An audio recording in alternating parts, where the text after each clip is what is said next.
आप देख रहे हैं भारत नेपाल न्यूज़। इस वक्त हम आपको लेकर आए हैं माँ सीता की जन्म सीतामढ़ी डिस्ट्रिक्ट के अधीन आता है और रीगा में हूँ। रीगा अपने आप में एक पहचान थी रीगा की।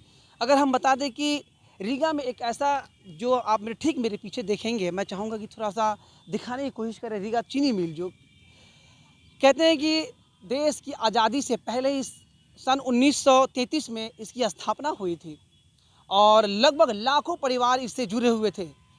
पूरे अगर हम बात करें सीतामढ़ी और शिवहर और चंपारण और मोतिहारी की हम बात करें तो वहाँ से बहुत सारे जो किसान थे इससे जुड़े हुए थे।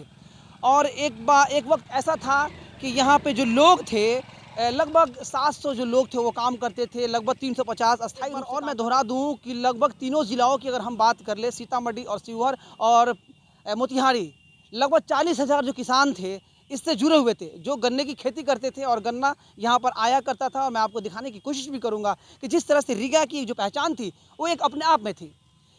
सीतामढ़ी जिला से अगर हम बात करें तो बहुत सारे ऐसे जो लोग थे जो यहाँ से मंत्री बने और इसे मुद्दा बनाकर बने। यहाँ की अगर हम बात करें तो इस चीज़ को अगर आप देखेंगे, चीनी मिल को आप देखेंगे, ऐसा कोई नेता नहीं है जिन्होंने इसे मुद्दा नहीं बनाया और जिन्होंने इस पे चुनाव नहीं लड़ा।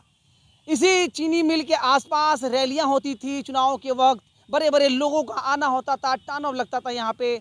और यहाँ पे इस चीनी मिल को मुद्दा बनाकर लोगों ने अपनी राजनीति रोटियां भी कई बार है ना उन लोगों ने सेकी है। लेकिन यहाँ पर लोगों को अपनी तो राजनीति चमकाने में वो कामयाब हो गए, लेकिन यहाँ के किसानों को, यहाँ के लोगों को मिला तो कुछ नहीं मिला। सिर्फ और सिर्फ निराशा पे रहने के बाद अगर या बिहार के मुख्यमंत्री हो या बिहार के उद्योग मंत्री हो या देश के उद्योग मंत्री हो या प्रधानमंत्री हो, क्या उन लोगों को शोभा देता है? क्या लोगों को इस तरह से छल करना क्या शोभा देता है? मैं जानना चाहता हूँ पिछले 8 वर्षों में देश के प्रधानमंत्री से सीधा सवाल है मेरा, क्या बिहार के लिए कितने उद्योग उन्होंने लगवाए हैं? कितने लोगों को रोजगार आपने दिया है? बिहार के अंतर्गत ऐसे शहर है, या मोतिहारी हो या पटना हो, समस्तीपुर हो या मुजफ्फरपुर हो, दरभंगा हो, इस तरह के शहरों में क्या आपने कितने उद्योग खोले हैं? कितने बिहार के लोगों को आपने रोजगार दी है?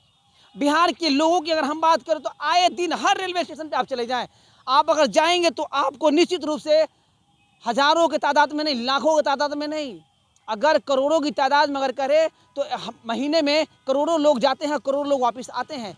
किस लिए? तो 2 वक्त की रोटी के लिए बिहार से उनको हर वक्त यहाँ से बाहर जाना पड़ता है। लेकिन आपने क्या किया?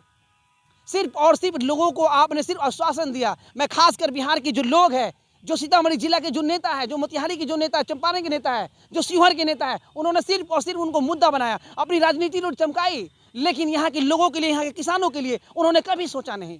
अगर उन्होंने सोचा होता तो ये सिर्फ एक अधूरा एक चीनी मिलता, ये भी चालू नहीं करवा पाए। करोड़ों रुपए जो किसान के जो पैसे हैं बकाए हैं, वो अभी तक बकाए हैं, उनके पैसे नहीं मिले। आज यहाँ के किसान की जो स्थिति है, जो पहले ही हुआ करती थी, वो आज बदतर है। मैं आपको दिखाने की कोशिश करता हूँ, ये क्षेत्र को देखिए, यहाँ पर जो गन्ने से लदा हुआ जो टायर होता था वो लगा हुआ था। अब यहाँ पे सिर्फ और सिर्फ कीचड़, पानी और गंदगी का जो है अंबार है, वो आप यहाँ पर देख सकते हैं। ठीक मैं आपको इधर दिखाने की कोशिश करता हूँ, पूरे जहाँ तरफ जो यहाँ के स्टाफ रहा करते थे, सभी जहाँ देखेंगे आपको सन्नाटा पड़ा हुआ दिखेगा। पूरे जो परिसर है एकदम बिल्कुल गंदगी में तब्दील हो चुका है। लेकिन यहाँ के नेताओं को, यहाँ के लोगों को कोई मतलब ही नहीं है इससे। जब तक कहते हैं ना कि जब माँ बच्चों को दूध तब पिलाती है जब बच्चा रोता है, लेकिन बहुत सारे जो लोग हैं अपनी जिम्मेदारियों को भूल चुके हैं, उनको कोई मतलब ही नहीं है।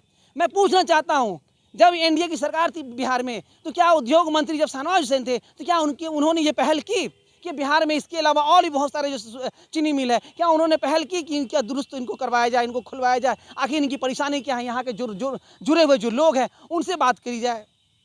नहीं, सिर्फ और सिर्फ राजनीति यहाँ रोटी है उससे की जाएगी और सिर्फ और सिर्फ आपके थाली में चुनाव के वक्त ये परोसी जाएगी।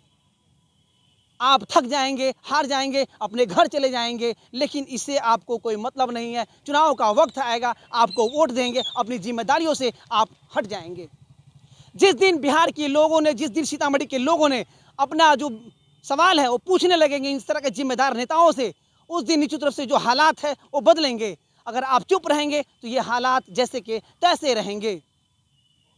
चीनी मिल की हम बात करेंगे और इस तरह के उद्योग को जिन्होंने अरबों खरबों रुपए की लागत से जब बना, एक देश के धरोहर था, धरोहर में गिनती जाता है, क्योंकि देश की आज़ादी से पहले 1933 में इसकी स्थापना हुई थी। इतने खराब है कि आपको देखा जा नहीं सकता है कि किस तरह की स्थिति में ये पड़ा हुआ है। आपको मैं दिखाने की कोशिश करता हूँ, जहाँ भी जाएंगे सिर्फ और सिर्फ जल जमाव और गंदगी देखने को मिलेगा। लेकिन यहाँ के नेताओं को कोई मतलब नहीं है, चुनाव के वक्त ही सिर्फ उनको मतलब होता है, इनको मुद्दा बनाएंगे और चुनाव लड़ेंगे। लेकिन चुनाव खत्म, मुद्दे खत्म, लोगों की जितनी भी जिम्मेदारी है, जितनी भी चीज़ें हैं, वो सारी चीज़ें हैं वो खत्म हो जाएगी। मैं उम्मीद करता हूँ कि आने वाले वक्त में जो जिम्मेदार नेता थे, जो मंत्री बने सीतामढ़ी से, जो सांसद है वर्तमान में, उन लोगों की जिम्मेदारियों को भूले नहीं और इस पर एक पहल करे और आने वाले वक्त में यहाँ के लोगों की, यहाँ के किसानों की जो ज़िंदगी है वो थोड़ा बदले। कुछ और खबरों के लिए बने रहे भारत नेपाल न्यूज़ के साथ। फिलहाल मुझे इमरान खान को दीजिए इजाज़त। नमस्कार। इस वीडियो को ज़्यादा से ज़्यादा शेयर करें, लाइक करें, कमेंट करें।